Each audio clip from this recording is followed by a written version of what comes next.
Alibaba is China's largest e-commerce platform.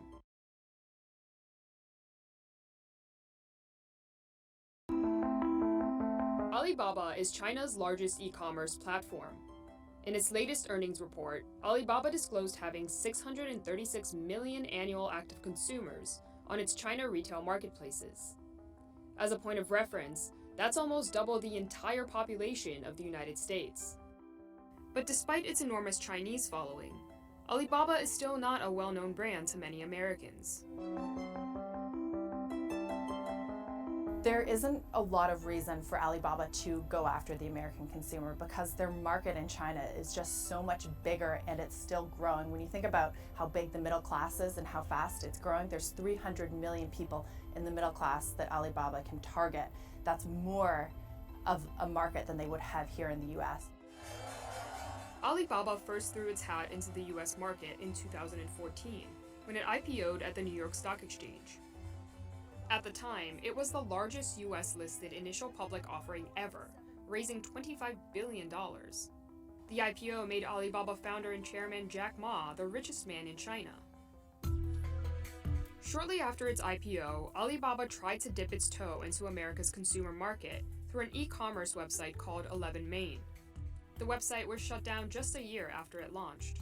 Alibaba's 11Main shut down after only 1 year simply because it wasn't working. They were coming into a mature market where Amazon and eBay have dominated for years and they couldn't gain any traction with American consumers. Alibaba now says that its strategy has never been to compete with the likes of Amazon and eBay, and the focus has always been on the American business, not the American consumer. As far as Alibaba is concerned, what we're doing here in the United States is to help American farmers and small business to sell back into China, to export to China.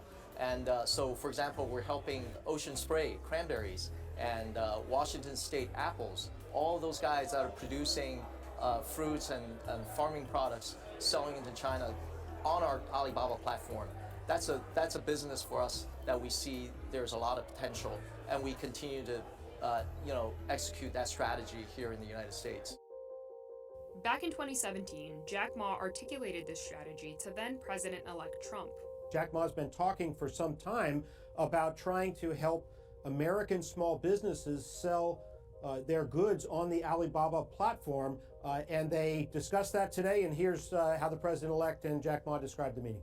We had a great meeting. It's jobs. You just saw what happened with Fiat, where they're going to build a massive plant in the United States, in Michigan. And we're very happy. And Jack and I are going to do some great things. Small business, right? We'll focus on small business. Thank you so much.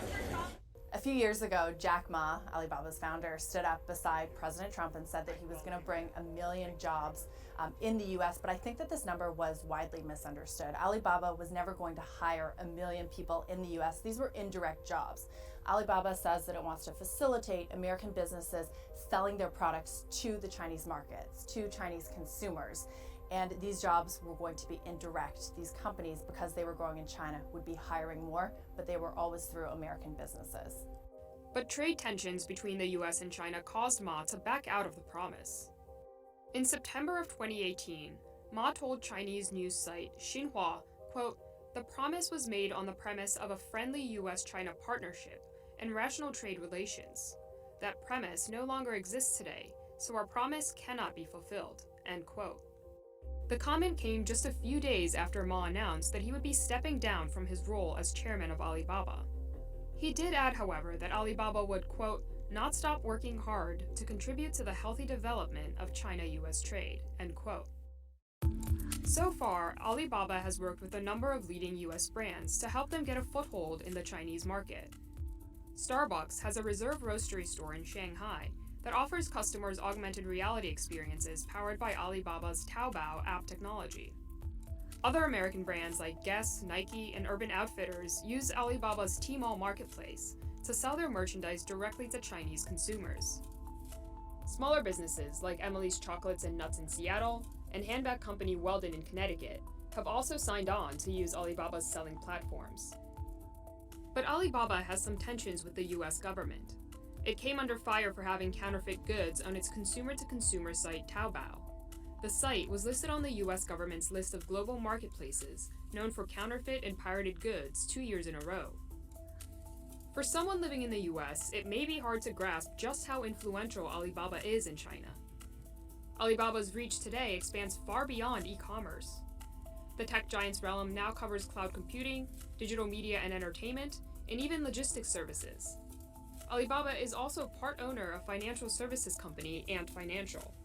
Alibaba is interested in the US consumer, but it's far more interested in American businesses. American businesses want to tap this humongous market over in China, a middle class of 300 million people. So Alibaba is trying to facilitate American businesses actually going into China, trying to sell their products to the Chinese consumer, which is a very exciting proposition and very valuable, lucrative proposition for US businesses. But that doesn't mean that Alibaba will not try again. Alibaba expanding into the US is a pretty long-term priority for the company. I think in terms of their retail operations, their much bigger priority is expanding into Southeast Asia. They expanded in part through an acquisition of a company called Lazada, and I think they're trying to build out that presence more across India, Thailand, Indonesia, the Philippines. That's priority number one. I think expanding into Western Europe and the US is a 5 to 10 year put.